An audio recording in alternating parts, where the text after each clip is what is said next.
우리 맨날 우리 과학기술과 윤리에서 나오는 게 우리 얘들아 313페이지 봐봐. 과학기술의 가치융익성 논쟁 이 부분이 나오잖아. 근데 이제 요번도 한참 나오다가 중간에 한번 빠진 적도 있고 그래. 수능에서 6월 달에는 얘들아 쉽게 나오기 때문에 이 문제가 나오긴 하는데 9월 달에 가면 가끔 빠져요. 자, 크게 두 가지 입장이 있어 얘들아. 거기 이번에 가치중립적 입장이 있고 넘겨와봐. 넘기면 이 가치중립성을 비판하는 입장, 이걸 다른 말로 이제 윤리적 태도 내지는 비판적 태도라고 합니다. 이 두 가지 이제 비교하는 문제가 있는 거야. 알죠? 자, 거기 맨 처음에 얘들아, 맨 처음에 베버의 가치중립성 개념이 있어. 베버가, 얘들아, 이 베버가 너희들 사문에서 배우는 그 막스 베버야. 우리 앞쪽에서 얘들아, 프로테스탄티즘과 자본주의 정신이라고 하는 책을 썼던 그 넘사벽인 학자, 그 베버인데, 베버가 사회과학이라고 하는 부분에서 이제 가치중립성을 일부 얘기를 하는데, 좀 봐봐. 이 가치중립성이 뭐라고?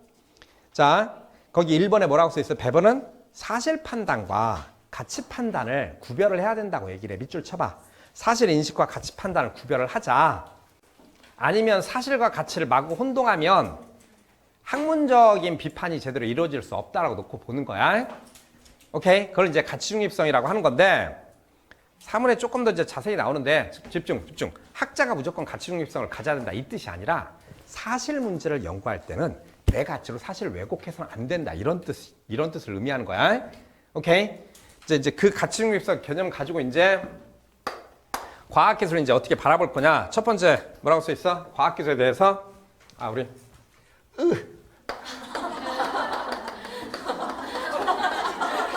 나도 모르게 나왔어. 나도.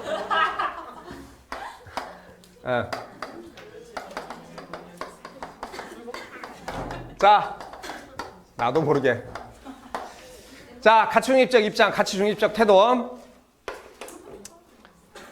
집중. 니들이 하도 언병들이 많아서 뭔 말이지? 가치중립적 뭔 말이야?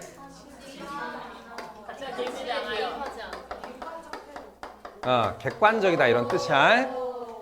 오케이? 이해됐지? 자, 요 입장 보자. 아무튼 이 가치중립적 태도는 이들은 기본적으로 과학은 얘들아, 이 과학이라고 하는 것들은 자연현상을 연구하잖아. 마음이 급해 지금. 자연현상을 연구하잖아. 그치? 근데 이 자연현상이라고 하는 것들은 뭐라고? 그 자체로? 얘는 뭐야? 그 자체로 객관적이다. 말 이해되지? 그럼 객관적이기 때문에 당연히 가치 개입이 안 되겠지. 그러니까 이 부분에서 이제 철저하게 과학기술은 무엇을 주장할 거야? 야, 우리는 그냥 바깥 세상이 궁금해서 연구하는 거야. 그러니까 제발 부탁인데 내버려 둬. 그래서 이들은 철저하게 과학자의 뭘 주장해? 자율성을 주장합니다. 야, 그냥 궁금해서 이런 현상이 왜 나오는 건지 그냥 탐구하는 거거든? 제발 정부 입장에서 내지는 도덕적 관점 가지고 우리를 비판하거나 그렇게 하려고 하지 마. 이해됐죠? 그리고 이들은 자, 과학기술은 선도 아니며 그리고 악도 아니야. 이건 뭐야? 과학기술은 단순히 도구일 뿐이다. 요 말은 뭐지? 과학기술 자체가 문제를 일으키는 게 아니라고 놓고 보는 거야. 문제를 일으키는 건 누구야? 사람이라는 거야. 그러니까 단순히 도구일 뿐이니까 사람이 우리가 뭐라고? 사용하기 나름이다. 그러니까 기술 가지고 얘기하지 말고 그걸 활용하는 사람들을 비판하려고 해. 왜 자꾸 기술 갖고 얘기해? 이제 이 사람들은 이제 이런 얘기를 하는 거지. 야, 식칼 있잖아. 주방에서 사용하는 음식을 위해서 음식을 위해서 사용하는 도구 식칼 있잖아. 그래, 미안하다. 내가 너무 자세히 설명했다.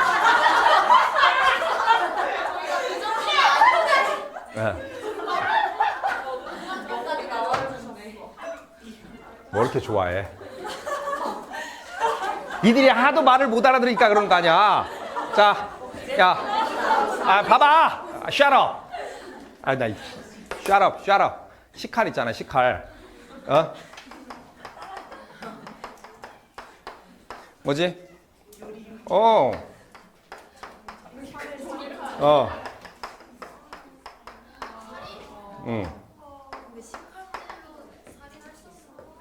볼펜으로도 살인이 가능한데 식칼로 못 하겠니? 볼펜으로 가능하지. 그냥 나 저거 찍고 있는데 그냥 간단하게 얘기해 봐봐. 여기 찌르면 그냥 끝나는 거야. 그걸 어떻게 아세요? 영화를 너무 많이 봤다. 왜?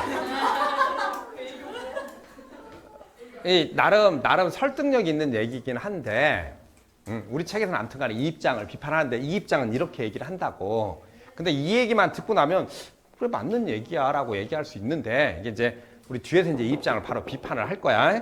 그리고 이들은 철저하게 이들은 과학기술 얘들아 연구 단계하고 활용 단계를 구별을 해. 연구 단계 이제 주체가 누구야? 이 주체가 과학자야, 과학자. 그런데 이들은 이 과학자는 기본적으로 자율성을 가져야 된다고 놓고 보는 거잖아. 왜냐면 이 사람들은 철저하게 과학자는 뭐만 본다고? 이들은 뭐만 봐? 이들은 사실만 고려한다. 이제 이 사람들은 이렇게 주장을 하는 거야. 야, 우린 객관적인 현상만 연구하는 건데, 그리고 우리가 이걸 직접적으로 무언가 만들어서 시장에 내다 팔거나 그런 사람 아니야. 우린 연구할 뿐이야. 이렇게 얘기하는 거지. 반면에 이제 활용 단계에서 이 활용 단계의 주체는 누구야? 기업 또는 정부라는 거야. 그러니까 이제 이들은 이 기업과 정부가 활용을 하는데 여기서 이제 활용하면서 이제 문제점이 발생한다. 그러므로 이들이 뭐라고?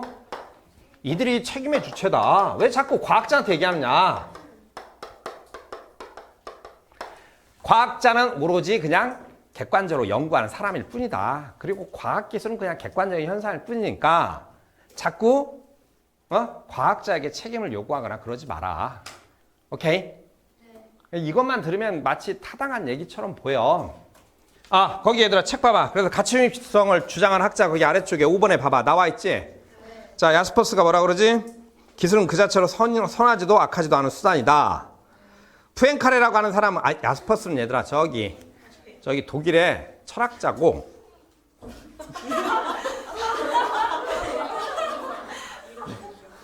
푸엔카레가 이름이 웃겨?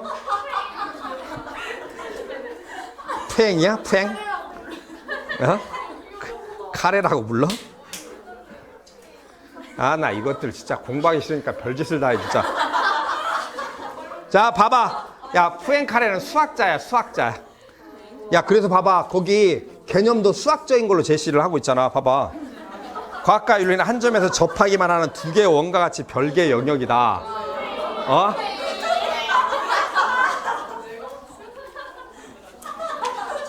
이것들이 정말 심심한 모양이구나, 진짜.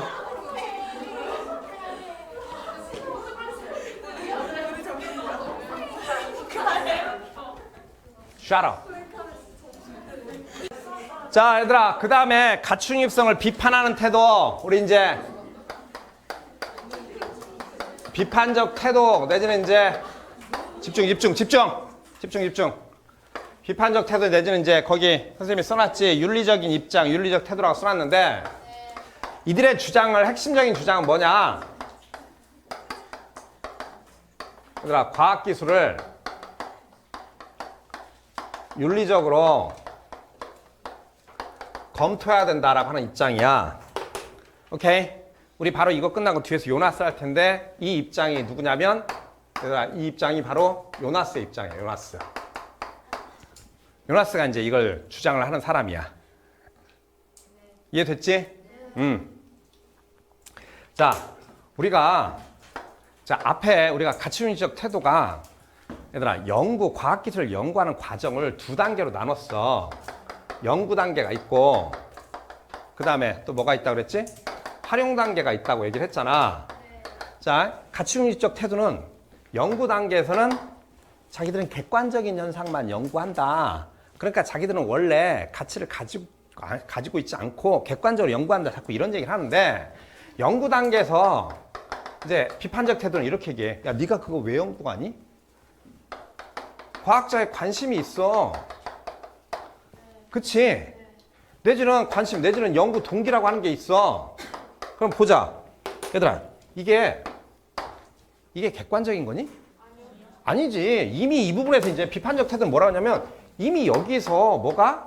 가치가 개입된다. 그런데 마치 너희들은 연구하는 것 자체를 무진장 객관적인 것이라고 얘기한다. 야, 니들 연구 왜 해? 쉽게 얘기하면 얘들 연구 왜 할까? 과학자들이? 아니, 일정하게 얘들아 업적을 남겨서 이 업적 갖고 지위를 얻으려는 성향이 있어. 그리고 이걸 가지고 어떻게 돼? 야, 기업이 연구비를 대줘. 그걸 통해서 이윤을 얻고자 하는 동기가 있다고. 그래서 너희들이 연구하는 거잖아. 너희들이 순수한 어떻게 순백의 영혼이라서 느닷없이 그게 끌려서 연구하는 사람들이 아니란 말이야. 말 이해되지? 그러니까 과학자도 내면에 기본적으로 동기를 가지고 있다는 거야. 그리고 활용 단계에서는 뻔해. 얘들아, 기업이나 또는 이 사람들은 기본적으로 일정한 지향점을 가지고 있잖아. 지향점을. 가령 이제 기업 같은 경우는 돈을 많이 벌겠다. 정부는 이걸 가지고 특정 정책을 피겠다. 이 지향점 자체가 당연히 가치가 개입돼 있겠지. 그러니까 연구 단계랑 활용 단계 모두 다 가치는 개입돼 있다라고 보는 게 이른바 이제 비판적 태도, 윤리적 태도야. 오케이? 그런데 이제 이 비판적 태도가 가치윤리적 입장을 이제 비판을 하면서 이런 얘기를 해. 니들이 뭔가 착각하는 게 있어.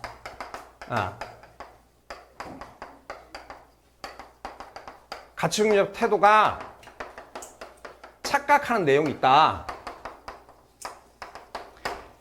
자, 예를 들어 우리가 이제 연구 과정 전체를 쭉 보자는 거야. 연구 과정 전체를 보면 얘들아 이렇게 보자. 연구 과정이 이렇게 돼 있어. 크게 연구 과정이 일단 봐봐. 맨 첫 번째 일단 연구자의 관심이 있어. 그리고 얘들아 뭐가 있어? 연구 단계가 있어. 그리고 그 다음에 이것들을 활용하는 활용 단계가 있어. 근데 이제 앞에서 우리가 봤지만 얘들아 연구자의 관심 부분은 애시당초 가치가 들어가. 그러니까 연구자가 어떤 연구자가 얘들아 생명공학을 연구하건 내지는 컴퓨터공학자가 AI를 연구하건 기본적으로 여기서 가치가 개입돼. 그런데 여기 보면 이제 중요한 건 뭐가 있냐면 연구 단계에서는 얘들아 내 연구가 정확성을 인정받으려면 내가 만약에 과학자야. 오케이? 그러면 연구 단계에서 뭐가 필요해? 당연히 객관성이 필요하겠지.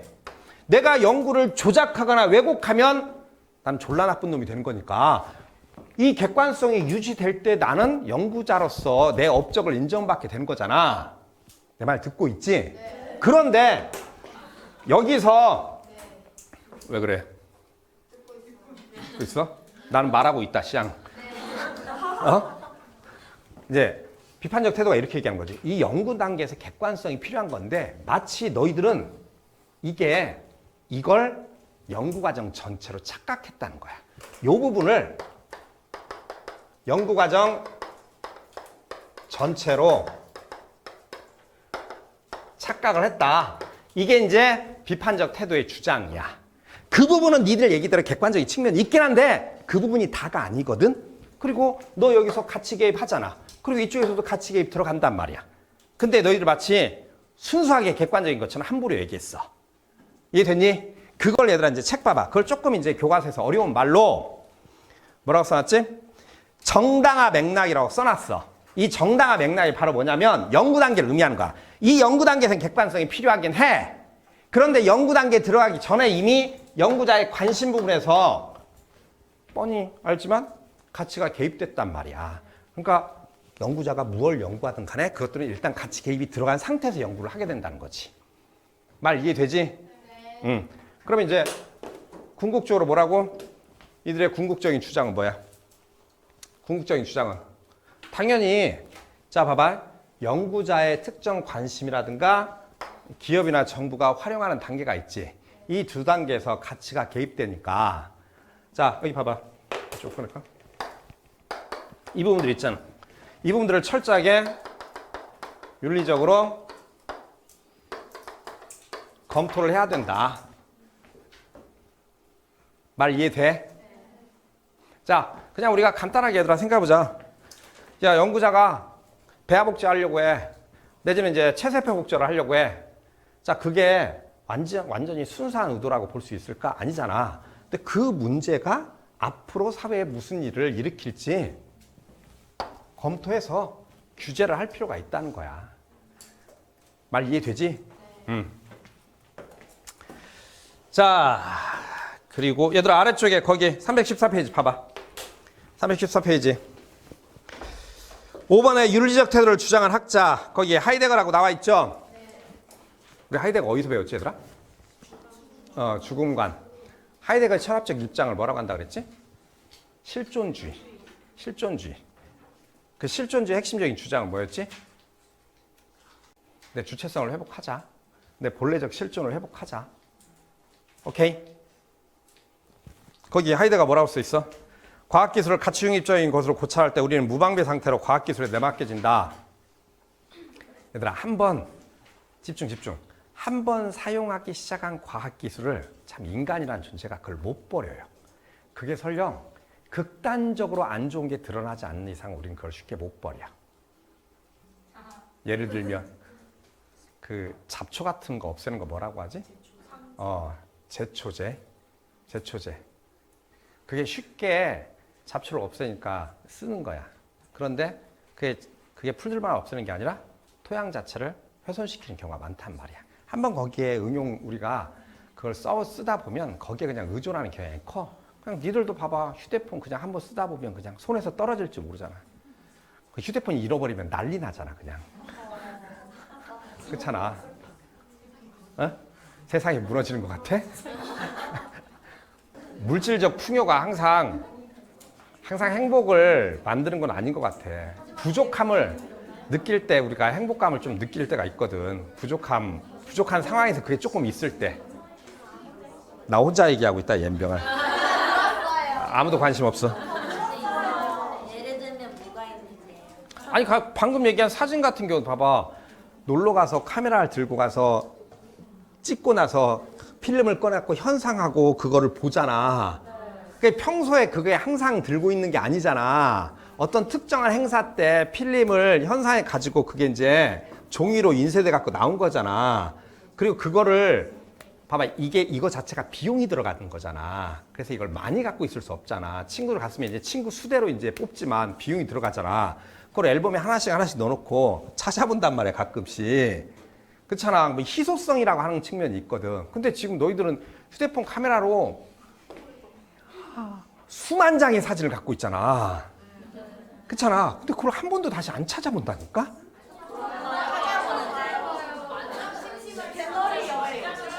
근데 왜 안 지우니? 미안하다. 내가 잘못했어. 미안해. 잘못했어. 잘못했어. 보자. 야, 꺼져. 그렇게 말하면 꺼져요. 아니.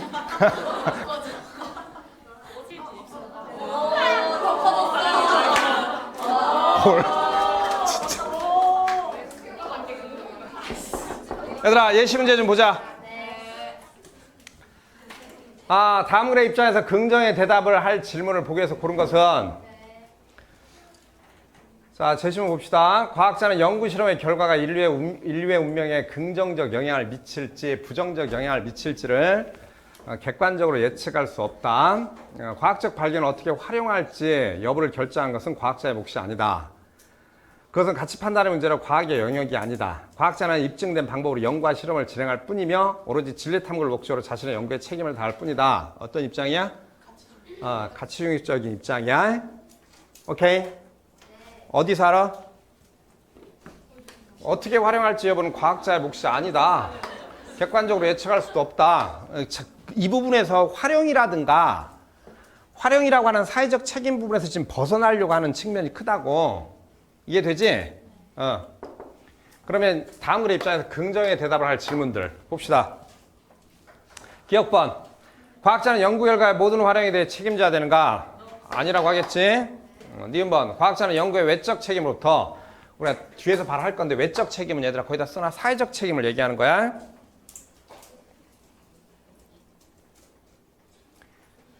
과학자는 연구의 외적 책임으로부터 자유로워하는가? 그렇다고 얘기를 하겠죠. 디귿번. 과학자는 이론의 타당성을 객관적으로 검증해야 되는가? 맞겠지? 그치? 얘들아, 리을번. 연구 주제에 사회적 파급 효과란 말 써있는데 그건 그 뭐지? 외적 책임 얘기하는 거지? 그치? 고려해야 되는가? 아니요. 이 문제는 얘들아 개념만 알아놓으면 그냥 금방 푸는 문제야. 뭐 암기할 필요도 없는 문제고. 넘기면 얘들아 317페이지 봐봐. 거기에 자, 과학기술자의 사회적 책임 부분 나와 있지?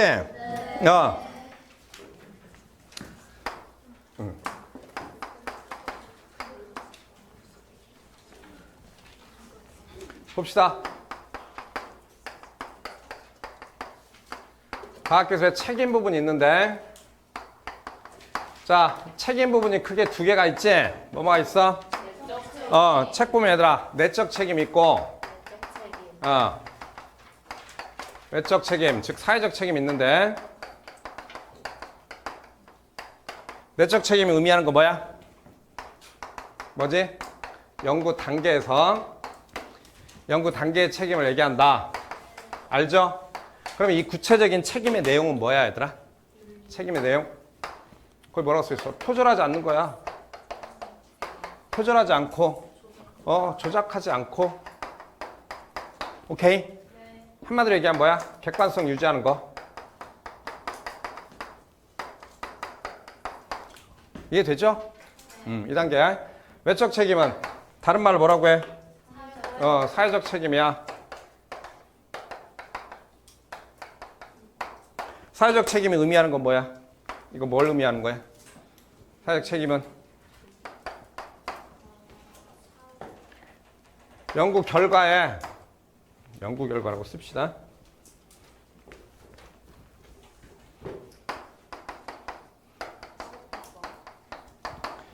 연구 결과에 영향까지도 고려를 해야 된다. 앞으로 어떤 파급 효과를 미칠지 과학자는 항상 그것들을 고민하면서 연구를 해야 된다. 오케이? 자, 그러면 요 얘기를 왜 하냐? 여기 봐봐.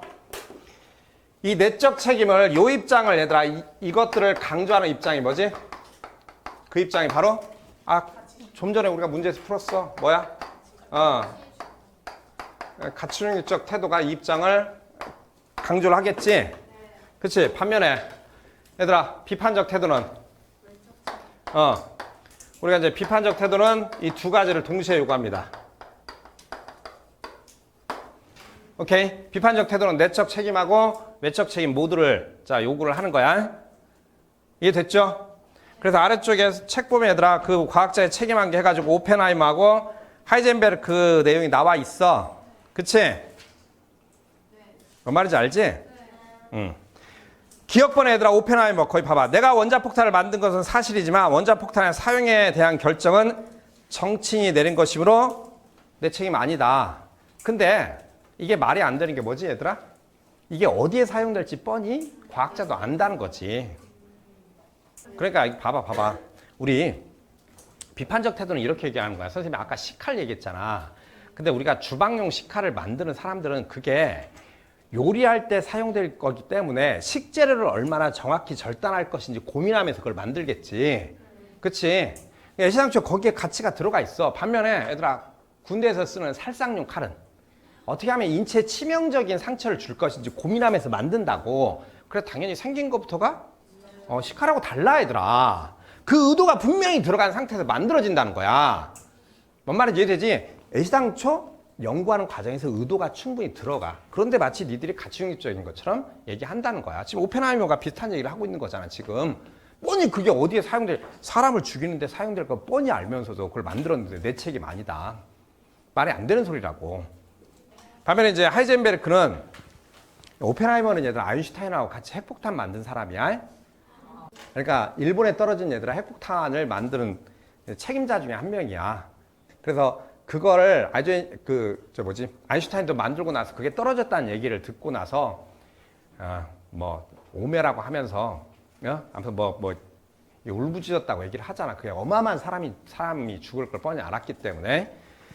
하이젠베르크는 누구냐면 얘들아 히틀러 밑에서 핵폭탄을 연구했던 사람이야. 핵폭탄을 연구해서 전범재판을 쓰게 되는데 거기서 이제 이런 얘기를 해. 자기가 전범재판에 이제 누른베르크 전범재판을 쓰게 되는데 자기가 아인슈타인이 핵폭탄을 만들 수 있었다면 자기는 또 만들 능력이 있다. 그러니까 아인슈타인보다는 조금 어리지만 거의 당대 쌍벽을 이루는 물리학자였어. 내가 그 간단한 공식을 모르지 않는다. 내가 그걸 일부러 계속 유보했다. 그런데 이제 같은 동료들이 그걸 인정을 해줘가지고 무죄 판결을 받았어요.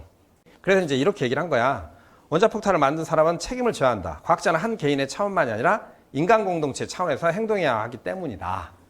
오케이? 그러니까 히틀러의 손에 원자폭탄을 쥐어주는 건 너무 끔찍한 재앙이기 때문에 자기가 연구를 계속 미뤘다. 그러니까 완성 단계를 계속 미뤘다고 이제 증언을 했었거든. 이해됐죠? 네. 요나스 봅시다. 과학기술의 이제 윤리적 태도의 가장 핵심이 누구냐면 요나스 얘들아, 요나스. 그러니까 요나스가 지금 얘들아 우리 책에 2번 나오는 거야. 2번. 왜냐면 여기서 한 번 나오고 뒤에 환경윤리에서 한 번 또 나오는 거야.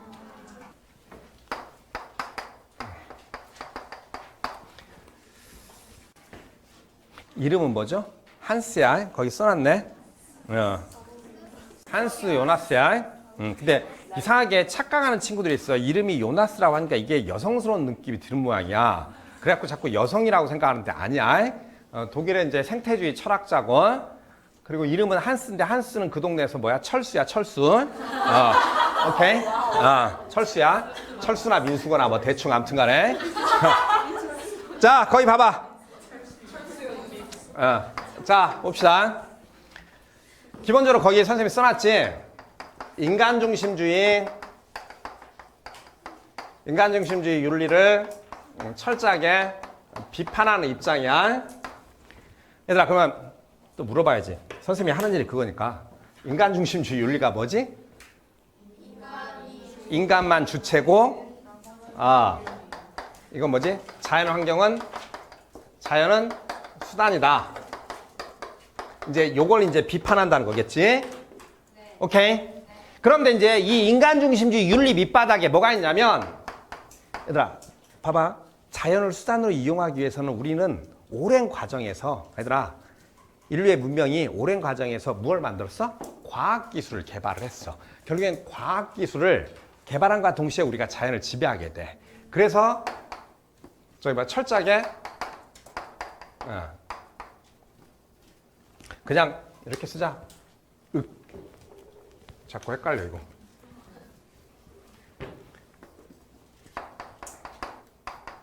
왜 이러니? 쉣. 여기다 쓰자. 여기다. 나 이쪽에다 쓰면 되지. 과학기술을 윤리적으로 검토하자. 이런 입장이야. 요나스가. 그러니까 우리가 앞에서 배운 비판적 태도, 윤리적 태도 그런 입장이 전형적으로 요나스의 입장이야. 자, 일단 요나스는 자신의 책에서 이제 이렇게 얘기를 하지. 과학이 얘들아 급격히 발전을 해. 그런데 우리가 얘를 뭐라고? 검토를 하지 않아.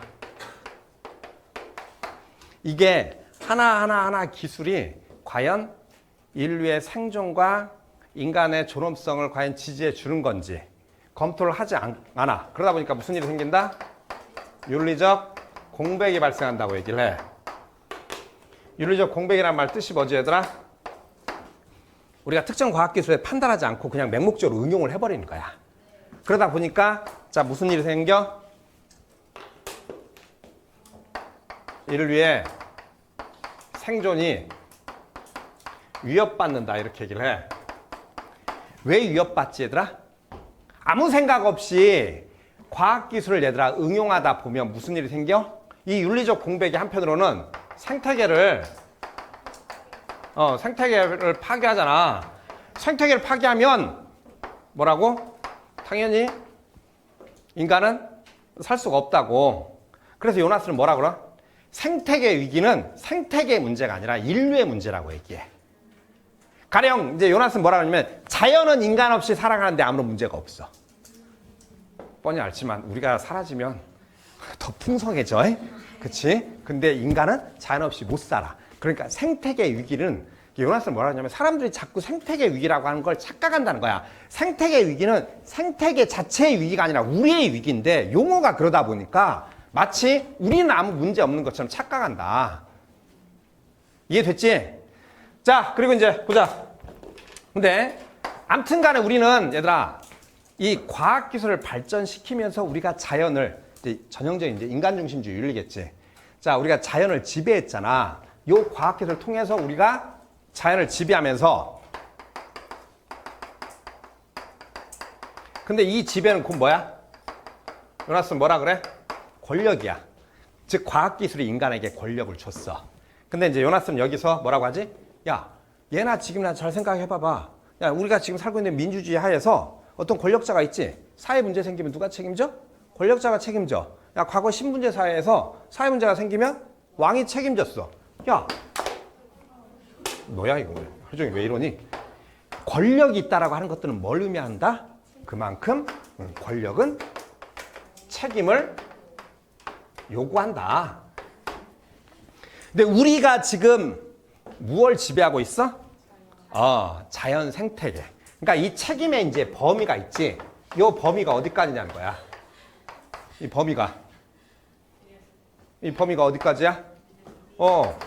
인간에다가 생태계 전체야. 오케이. 근데 요나스는 문제는 인간이 현 세대만 의미하는 게 아니야. 여기서 어디까지? 미래 세대까지. 요나스 문제가 기출 문제가 워낙에 많다 보니까 잘 알잖아. 그치? 이해됐죠? 자, 그리고 이쪽에서 보자. 여기서 그냥 연결하자. 얘들아, 여기 봐봐. 인간과 생태계 전체에 관해서 책임을 져야 되잖아. 그치? 근데 우리가 잠깐 봐봐. 사실상 많은 사람들이 게으르고 무관심하고 그리고 어떤 측면에서 자신의 쾌락을 위해서 요나스가 볼 때는 생태계 전체에 대한 책임을 이제 거부하는 경우가 있단 말이야. 그러니까 생태계 전체에 대한 책임을 요구하기 위해서 쓰는 방법이 바로 뭐야?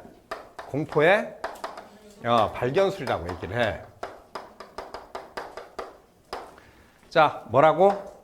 얘들아, 공포의 발견술 봐봐. 그 뭐라고 써 있어? 얘들아, 공포의 발견술이라고 하는 것 자체는 얘들아, 최악의 상황을 가정을 하는 거야. 근데 무엇에 관한 최악의 상황이야? 특정 과학기술이 이게 잘못 응용되면 어디까지 어떤 일을 유발할 건지 그 최악을 가정하고 그걸 보여줘야 된다고 얘기를 하는 거야. 그러니까 이제 우리가 지금 얘들아, 우리가 살고 있는 이 시대에 지금 인공지능이 어마어마하게 발전하고 있잖아. 그러니까 인공지능을 가진 존재에게 인간의 신체를 입혔을 때 걔가 이른바 이러닝이라고 하는 걸 통해서 어디까지 발전해 나갈지를 몰라. 걔는 뭐가 있지? 인공지능이 있기 때문에 우리보다 훨씬 더 많은 암기력이 있단 말이야. 너희하고는 거의 비교할 수 없을 정도로. 그렇잖아. 안 그래? 너희들이 아마 10,000배쯤 될 거나 내지는 100만 배가 될 수도 있어. 걔들은 이게 하드 탑재가 얼마든지 추가될 수 있잖아.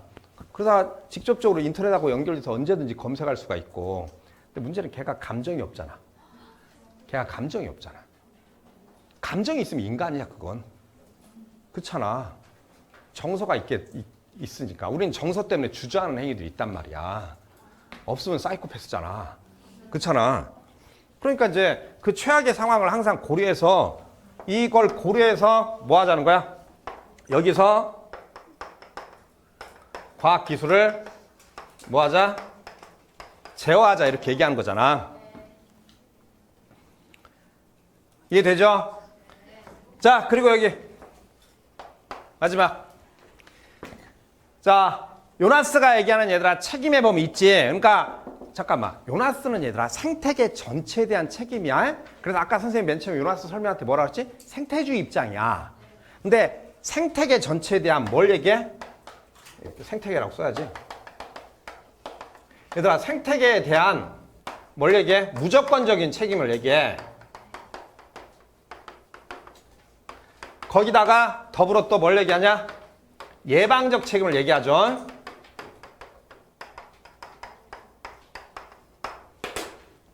얘들아 무조건적인 책임 이런 거 누가 주장하지? 칸트야. 한마디로 얘기하면 생태계에 대한 책임을 뭐라고 얘기해? 정언명령이야. 생태계를 왜 책임져야 돼? 뭐 특별한 조건이 없어. 그냥 요나스는 생태주의 입장이기 때문에 우리나라 생태계는 우리가 생태가 있어야 살아. 그러니까 인간을 존중하기 위해서 생태계를 존중해야 돼. 이런 입장이야. 그리고 잠깐 하나 더. 얘들아 생태계 즉 동식물은 책임의 주체가 될 수 있다 없다? 없어. 이 책임의 주체는 오직 누구만? 인간만. 무슨 일이 벌어든지 그 책임의 주체는 누구 거야? 우리 거야. 이해됐죠? 거기 얘들아 319페이지 맨 아래쪽에 봐봐.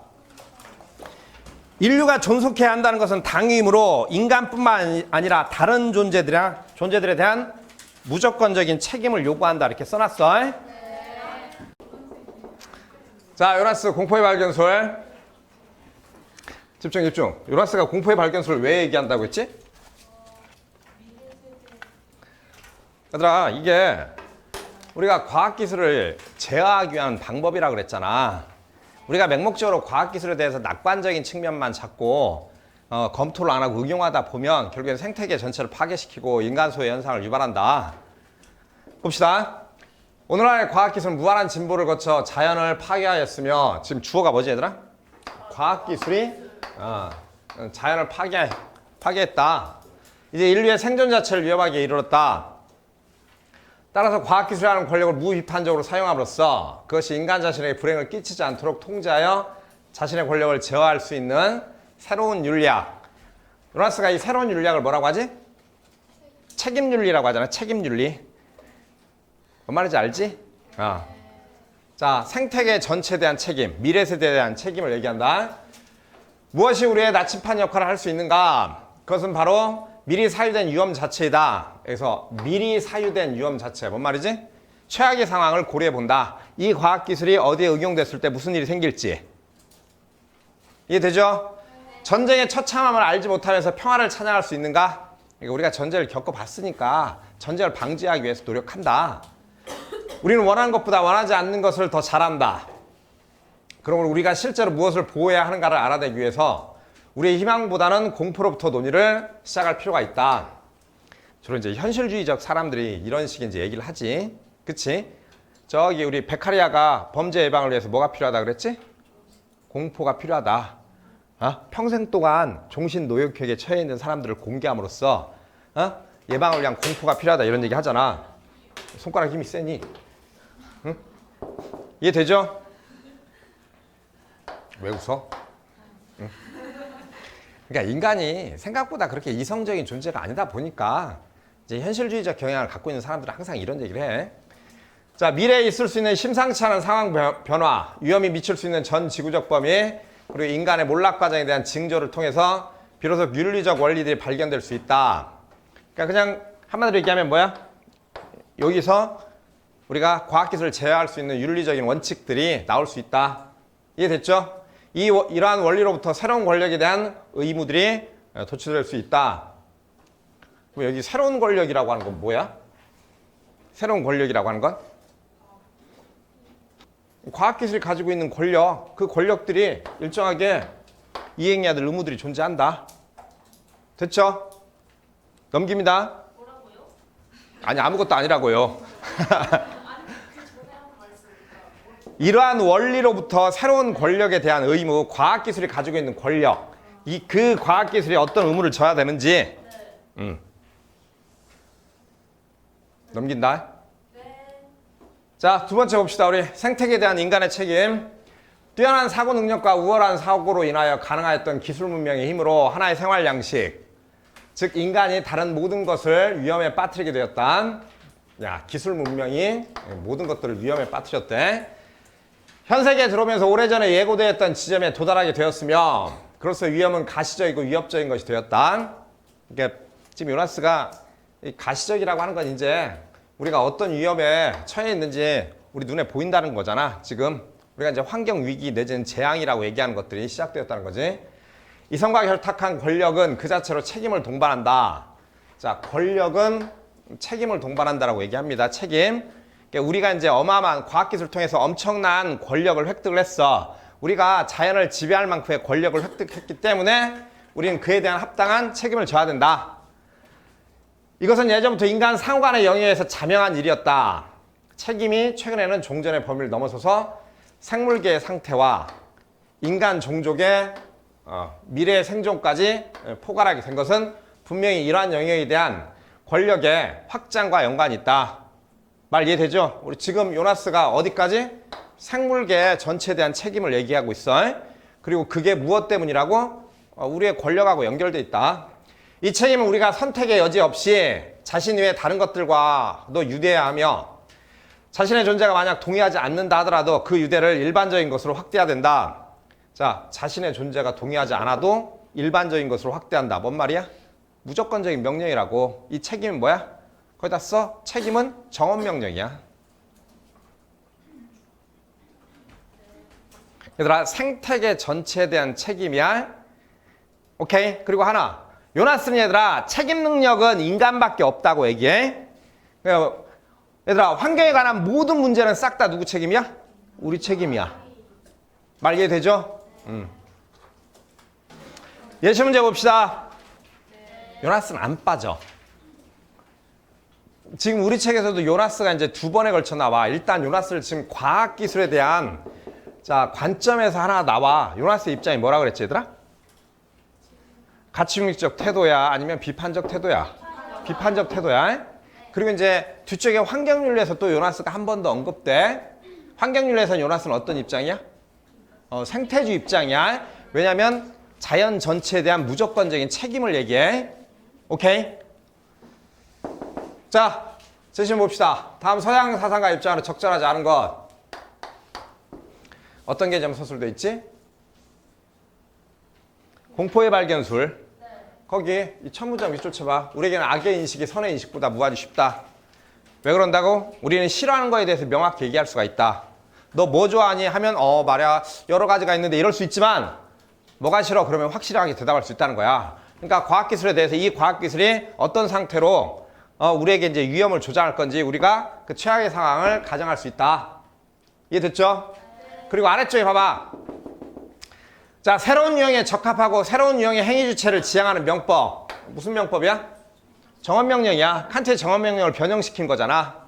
너의 행위의 효과가 지상에서의 진정한 인간적 삶의 지속과 조화될 수 있도록 행위하라. 칸트 뭘 변형한 거지? 너의 준칙이 언제나 동시에 보편적 입법의 원리가 되도록 하라라고 하는 칸트가 보편성, 도덕의 보편성의 원리를 찾는 그 용법을 지금 환경적인 용법으로 변형시켰잖아. 너의 행위의 효과가 쉽게 얘기하면 뭐야? 인간적인 삶의 지속과 조화, 생태계를 파괴하는 형태로 가지 마라 이 뜻이잖아. 이해됐죠? 자, 적절하지 않은 거 찾아봅시다. 1번 맞지? 왜 맞아? 왜냐면 왜 맞아?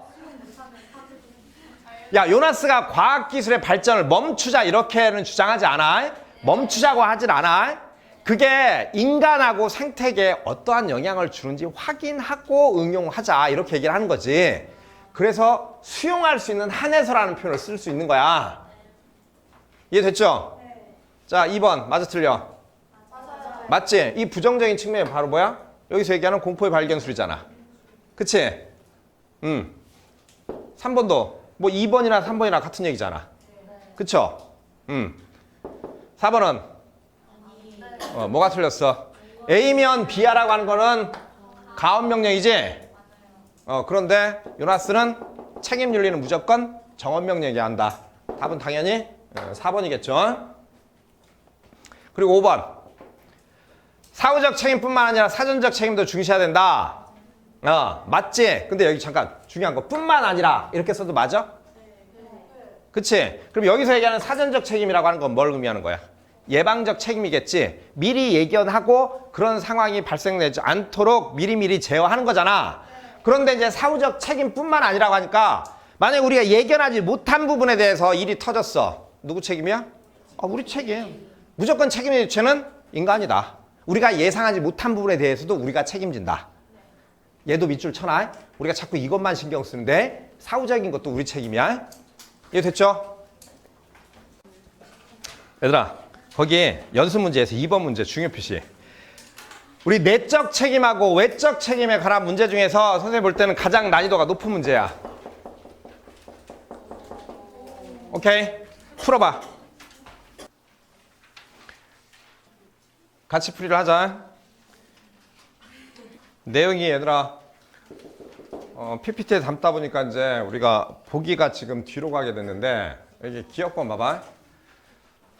아니다, 책에 보면서 하자. 기억본 봐봐. 기억본 뭐라고 써있지? 과학자는 자료를 유조해서라도 사회적 책임을 다해야 되는가? 자, 그러면 이 입장을 얘들아 뒤에 물음표를 생략하고 잠깐 보자. 물음표를 생략하고 나면 기억본에 해당되는 입장이 갑을병정 중에 어디에 해당돼? 자료를 위조해서라도 써있지? 유조해서라도 사회적 책임을 다해야 되는가? 그러면 이게 지금 기억일 거 아니야, 얘가. 그치? 이 입장이잖아, 지금. 이해되지? 그럼 여기에 대해서 누가 반대? 일단 가불이 반대. 그리고 여기 정이 반대. 그러면 세 사람이 부정할 질문. 그럼 기억본에 일단 해당이 될 거 아니야. 다시 니은번. 이렇게 찾으면 돼. 니은번 물음표 지우고 해당하는 사람을 찾아봐. 갑을병정 중에서. 이게 지금 뭐야? 니은번이잖아. 그럼 니은번에 대해서 누가 반대? 가불이, 왜냐면 내적 책임 부분에서 없음인데 가불은 있어야 된다고 하니까. 얘는 외적 책임에서 없음이라고 하는데 있음이라고 하니까. 셋 다 반대. 그치? 그 다음에 디귿번. 디귿번, 과학자는 연구 자체만이 아니라 사회적 부작용도 책임져야 하는가? 어디야? 이게 이제 디귿번이겠지. 그러면 디귿번에 대해서 누가 반대? 일단 여기 내적 책임 있음을 주장하는데 없음 없음이니까. 그치? 여기 외적 책임 있음이라고 하는데 여기 당연히 또 없음이라고 하니까 우리 반대하겠지. 그치? 그러니까 기억리은 디귿. 근데 리을번. 과학자는 어떠한 경우에도 연구 과정에 표절을 해서는 안 되는가? 이건 뭐만 얘기하고 있어? 내적 책임만 얘기하고 있거든. 해서 안 되는가라고 하니까 기본적으로 이 입장이야. 외적 책임에 대해서는 어떤 얘기를 안 하고 있어. 그러니까 여기에 반대할 사람은 병정 둘밖에 없겠지. 말 이해되죠? 그러니까 문제를 얘들아 위에서 아래로, 즉 우리가 이 박스를 보고 아래쪽 이제 보기를 찾으려면 정신이 없어. 반대로 보기에서 박스를 보면서 올려서 찾으면 문제가 되게 쉬워져. 오케이? 그러니까 가끔 얘들아 우리 독해 문제 같은 경우도 평가 문제 선생님이 선지에서 제시문 해석하면서 이렇게 위로 보면서 풀라고 하는 문제들 있잖아. 문제 형식이 조금 특이했어. 선생님 보기에는 내적 책임하고 외적 책임 문제에서는 이 문제가 제일 난이도가 높았어. 4번 문제 봅시다. 다음 사상가가 부정의 대답을 할 질문으로 옳은 것. 누구죠? 어디에서 요나스 찾았어? 여기 전통적인 윤리는 이라고 써있지? 그럼 요나스가 얘기하는 전통적인 윤리는 뭐야, 얘들아? 이건 인간 중심이잖아. 인간 중심주의야. 즉 생태계 자연을 수단으로 보는 관점으로는 우리가 지금의 환경 위기를 해결할 수 없다. 그러니까 전통 윤리의 한계를 지금 지적하고 있잖아. 봐봐. 전통적인 윤리는 인간적 삶의 전 지구적 조건과 종의 먼 미래와 실전을 고려할 필요가 없었다. 말 이해돼? 그냥 왜냐면 자연 생태계가 항상 주어져 있고 여유로웠으니까. 근데 지금은 우리가 그걸 싹 다 파괴하고 있는 상황이니까. 그러나 이제 우리는 자연에 대한 책임, 얘들아 봐봐. 자연에 대한 직접적인 책임을 얘기해. 오케이? 그리고 요나스는 요나스는 대놓고 이렇게 얘기해. 자연이 내재적 가치를 가지고 있는지 어떤지는 사실 솔직히 모른다고 치자. 그렇지만 우리가 그걸 부여하면 된다. 우리가 그걸 부여하고 우리가 그들을 존중해야 된다. 그래서 책임을 져야 된다고 얘기해. 이해됐지? 자연에 대한 책임. 무생물에 대한 책임이 있어 없어? 요나스는 무생물에 대한 책임이 있어 없어? 있어. 자연 전체야 얘들아. 자연 안에 무조건 포함될 거 아니야. 아 미안해. 화를 내는 게 아니라 그냥 강조하는 거야. 강조하는 거. 화를 내는 거 아니야. 미래지향적 책임. 미래지향적 책임 뭔 말인지 알지? 무슨 말인데? 미래세대 여기 써 있는데? 미래세대 여기 써 있는데? 미래지향. 우리라고 하는 인간종이 지속 가능한지 지속 가능성을 염두에 둬야 된다. 이 미래에서도 옆에 써 있는데 눈치 없는 것들 아무튼 이해됐죠? 이러한 책임은 단순히 상호적 권리와 의무로만 설명될 수 없다. 여기 이 말이 왜 나와? 왜냐면 우리가 기존의 얘들아 윤리라고 하는 것들은 권리하고 책임이라고 하는 것들 자체가 상호관계에 성립한다는 거야. 내가 너희들하고 어떤 계약서에 사인을 했어. 그렇잖아. 그러면 권리가 있고 의무가 있고 책임이 있고 할 거 아니야. 그게 상호적인 거잖아. 근데 자연은 우리하고 상호적 관계가 아니라고. 우리는 자연에 대해서 책임을 지지만 자연은 우리에 대해서 책임을 못 진다고. 그리고 미래 세대는 어떤 놈이 태어날지 몰라. 걔들하고 우리가 사인한 거 없다고. 그러니까 상호적 권리와 의무로만 설명될 수는 없다. 즉 책임은 지금 상호관계를 뛰어넘어 있다라고 얘기하려고 하는 거잖아. 나 왜 오늘 흥분하지? 아니 워낙에 계속 나오잖아. 계속 나오니까 강조하고 있는 거야? 강조하고 있는 거야? 우리에게 요청되는 책임은 자녀에 대한 부모의 책임처럼 일방적이고 절대적인 책임이다. 오케이? 몰라 찔리지? 그렇잖아. 찔리잖아. 그렇잖아. 부모님이 지금 너희들에 대한 일방적 책임 때문에 그렇잖아. 인정할 거 인정해 이것들아. 나도 이 일방적 책임 때문에 힘들어. 알았지? 샤러. 응? 왜 틀렸는지 알죠? 왜 틀렸어? 서로를 절대 책임질 수가 없어. 2번 이해되지? 미래세대 포함돼야 되고, 그치? 인류의 존속 가능성 항상 고민을 해야 되고, 그리고 예견할 수 있는 모든 결과에 대해서 책임져야 되고, 설령 예견 못한 것도 우리한테 사후적 책임이 있다. 오케이? 네. 그리고 5번 뭔 말인지 이해되니? 뭔 말이야? 여기 책임질 수 있는 능력 무슨 말이야? 이거 인간. 그 자체로 인간.